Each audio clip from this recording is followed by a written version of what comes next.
Hai cuan lovers, kalian pasti udah denger kan saham brand milik Pak Pepe tiba-tiba dikeluarkan dari indeks FTSE Global Equity. Dan menurut berita ini, brand ini nggak tinggal diam, mereka langsung melayangkan surat keberatan ke FTSE, membantah soal ketidaksesuaian free float yang menjadi alasan penghapusan mereka. Dalam suratnya, brand menegaskan kalau mereka sudah memenuhi aturan free float dengan 11,73% saham dimiliki publik. Bahkan mereka menuntut FTSE untuk mencabut pernyataan dan mengeluarkan klarifikasi formal secepatnya.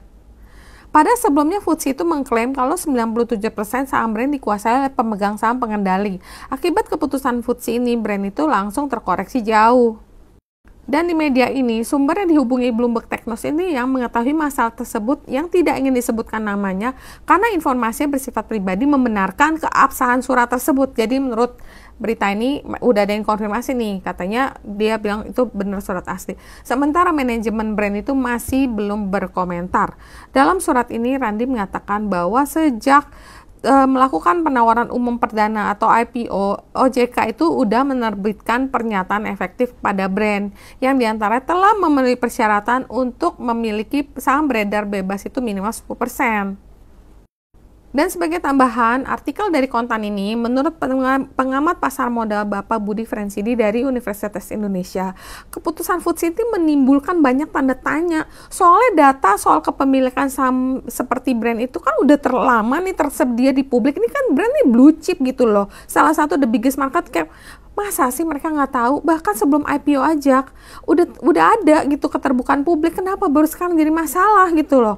Keputusan FTSE yang tiba-tiba mengeluarkan brand dalam beberapa hari setelah memasukkan perusahaan tersebut ke dalam indeks dinilai itu berpengaruh terhadap volatilitas pasar. Dan sebagai lembaga yang kredibel, FTSE itu harusnya lebih hati-hati dalam menentukan inclusion maupun exclusion indeks emiten dari indeksnya. Karena keputusan FTSE itu kan mempengaruhi keputusan investasi, terutama fund besar. Dan dampaknya tuh nggak main-main. Nah, Pak Budi tuh ngomong kayak gitu. Dan Pak Budi menyarankan agar OJK dan BI segera bertindak. Mereka perlu nanya loh ke FTSE, kenapa sih nggak hati-hati dalam mengevaluasi saham besar seperti brand? Apalagi saham ini kan kapitalisasinya gede banget. Ini kan dampaknya ke semua ya, termasuk ke IHSG sendiri.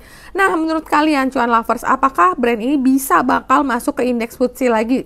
Dan kalian boleh ngobrol di komen, keluarin curhat kalian yang bikin kesel nih, kayaknya tiba-tiba nggak pernah ada sejarah tiba-tiba saham itu masuk dan dikeluarkan di indeks internasional kayak gini. Kalian silakan ngobrol di komen guys.